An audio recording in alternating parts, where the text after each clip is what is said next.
She can't stop crying How could after you do instantly this? regretting divorcing her husband, cheating wife.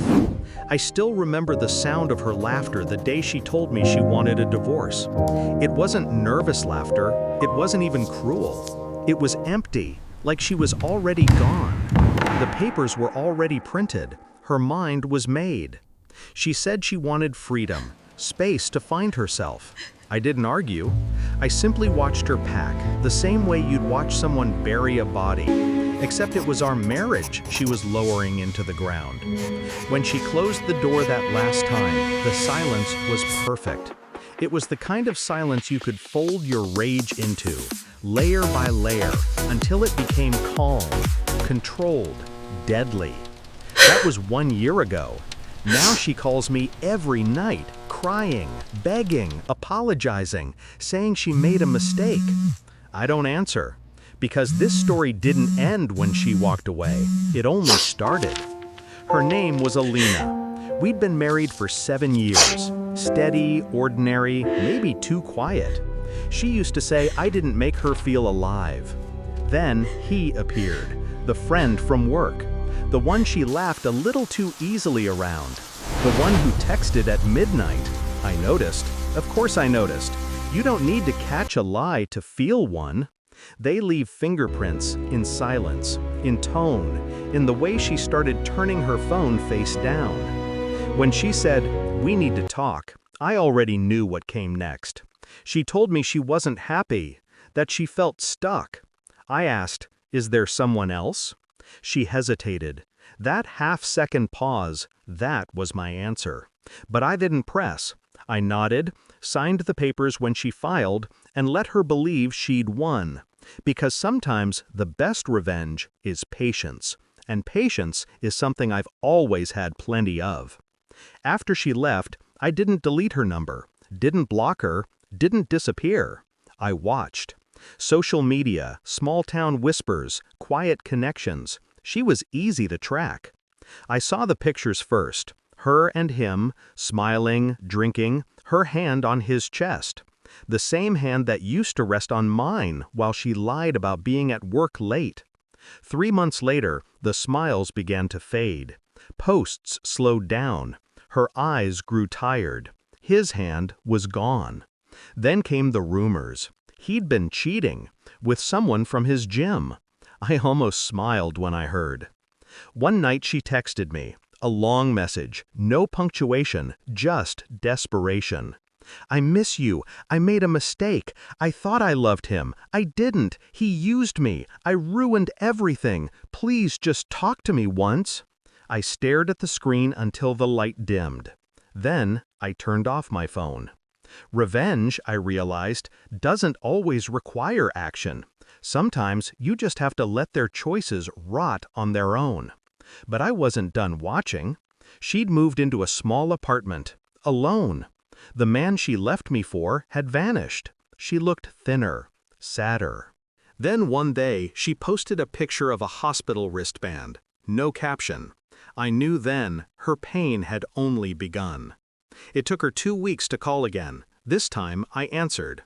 Her voice was trembling. "I just wanted to hear you. I'm sorry for everything." I didn't say anything. Silence, again, was my weapon. Then she said it, soft, broken, terrified. "I'm pregnant." The line went cold. I said nothing for a long time. I wanted her to fill the space, to expose herself completely. She continued, "It's his, but he left me.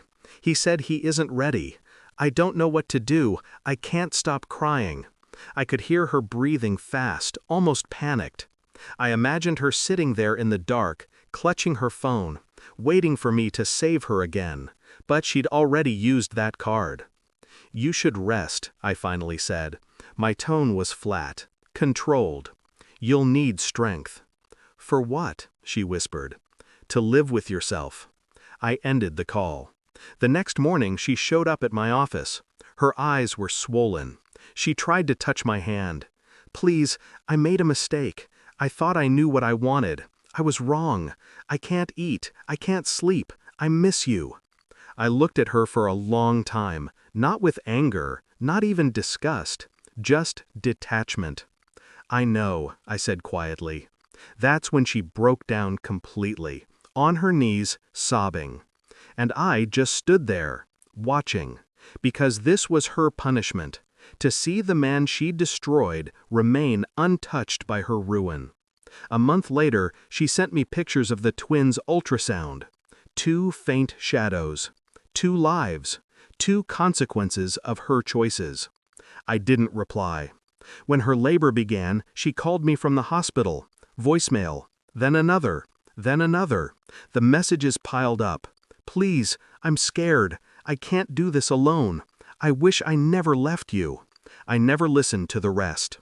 Instead, I drove past the hospital that night, parked, watched the lights flicker in the maternity wing. I didn't go inside. I didn't need to. My presence was already haunting her, and that was enough. By the time the twins were born, she'd lost her job, her apartment, her lover. She moved back with her parents.